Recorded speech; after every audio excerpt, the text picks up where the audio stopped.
Hi, and welcome to another one of my wrap-ups. This will be a June wrap-up in which I will show you the books I read in June. My month started with finishing the Shadow Me series. I read the 5th book, Defy Me, and Reveal Me, which is a novella. It's the 5.5 novella. Then I read Imagine Me, which is the 6th book, and Believe Me, which is the last novella. But this was clearly a 6-star, 5-star, you get it, series for me. I totally loved it. I think the dystopian along with the romance just made it even better. The story and Juliet's story, Kenji's story, and Azira's story, every little thing was just beautiful. I wish we could see more of Nazira. I know she's a character that we get introduced kind of late into the story, but I would have liked to see her point of view too, and I will read other works by the Harry Mafi in the future. Then I think I read The Darkest Temptation on Kindle. Temptation by Danielle Laurie. It was a kind of good book. The writing style didn't irk me out. I know Danielle Laurie's writing style. I got comfortable to it. I just have issues with the Made Men. Like, along the series, I think she's gonna publish the 4th book as well. But Made Men just... I know they're supposed to be from the mafia and they're supposed to be, like, rough and tough and, but they just seem so awful, possessive, so toxic. Like, Ronan was Stockholm Syndrome in this book. Every single time Mila decided to go to Ronan, I was just like, no, he's not okay. He's just not okay. Enjoyed the storyline, but their relationship was just a no for me, and that's why I will give it like 3.5. That's because I enjoyed it. I enjoyed the storyline. I just wish the pacing was more faster and that the romance was better. That Ronan could have redeemable qualities. It did not. In contrast of that horrible romance story, I read Book Lovers by Emily Henry. I think this is one of my favorite books in June because Emily Henry's writing style is just so beautiful, and the plot line, I absolutely love Charlie. Like, in comparison to Ronan, Charlie was such a gentleman. He was so nice to Nora, and he was such a gentleman to absolutely everyone. I enjoyed Nora and Libby's relationship, like sibling relationship. They had this really nice sisterly love, healing from past trauma in a small town. That was really nice. I enjoyed the small town thing. The grumpy ex sunshine trope. Well, this book had grumpy ex grumpy and sunshine when they're together. I just feel like I related to the characters a lot, even though I'm not like the characters. I enjoyed this a lot. And I'm very excited to read Happy Place and other books by Emily Henry in the future. So this was a great read.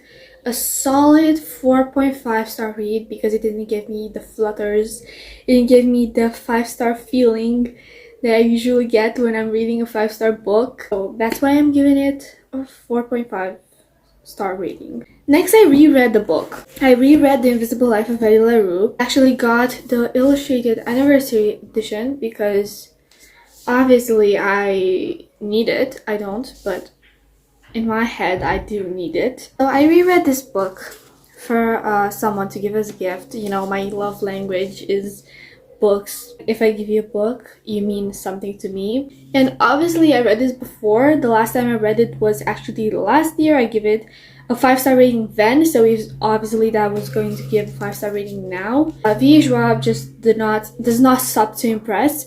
You know how you're reading a story for the first time and you're like, you do not catch stuff like flash forwarding, little hints, but rereading something was just, that was a hint, and I could just write something down. Or like when the stranger was mentioned, like the darkness, and I was just like, yeah, that's Luke. Like, the person who I gave the book to does not know it's Luke, but I know that it's Luke, and it was just so funny annotating it and like putting sticky notes on it. And I should do this to this book also. Not putting sticky notes because it'll look awful. It'll ruin the spine edges. I'm just so happy that I got this edition. The last final book I read in June. It took me kind of a while to read it. At first I didn't know why, but then I thought maybe because I relate so much to Athena Liu and to June Hayward, which are like the protagonists kind of, into like writing the publishing industry, me being a writer but not like being published. This is Yellowface by Arif Kwang, a new release. This is editing me. Sorry to interrupt you. I didn't quite like how I described Yellowface the first time, so I'm gonna try again. Arif Kwang, through this book, is critiquing the publishing industry in which she takes part of. I felt like the book was portraying her opinion on the publishing industry through June Hayward, through Athena Liu. I'm gonna say like a pretty much blurb because I don't want to give you spoilers, so I'm just gonna say like a blurb kind of to it. So basically, Athena Liu and June Hayward are friends. They both met at Yale, they're both writers, they are kind of friends. But the difference between them is that while Athena got a huge amount of success for her debut novel, she signed like a Netflix deal. She had another 2 like very great successful book deals. While June Hayward was expecting the same with her debut novel, she did not have that same amount of success, and I felt like June was pretty envy of Athena, and then Athena dies. It kind of plagiarizes Athena's story. Like we know that plagiarizing is not good.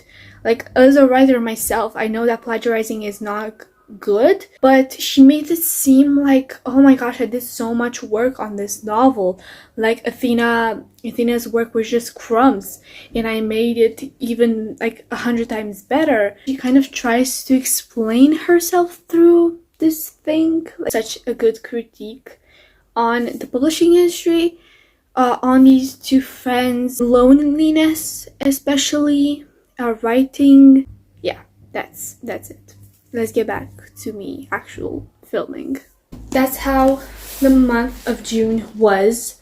I got some comfy reads, a 6-star series, a reread of like my favorite standalone of all time. I got to read Yellowface, which is really nice. I got familiar to Arif Kwang's writing style, so now I can read Poppy War sometimes in the future. I don't know when.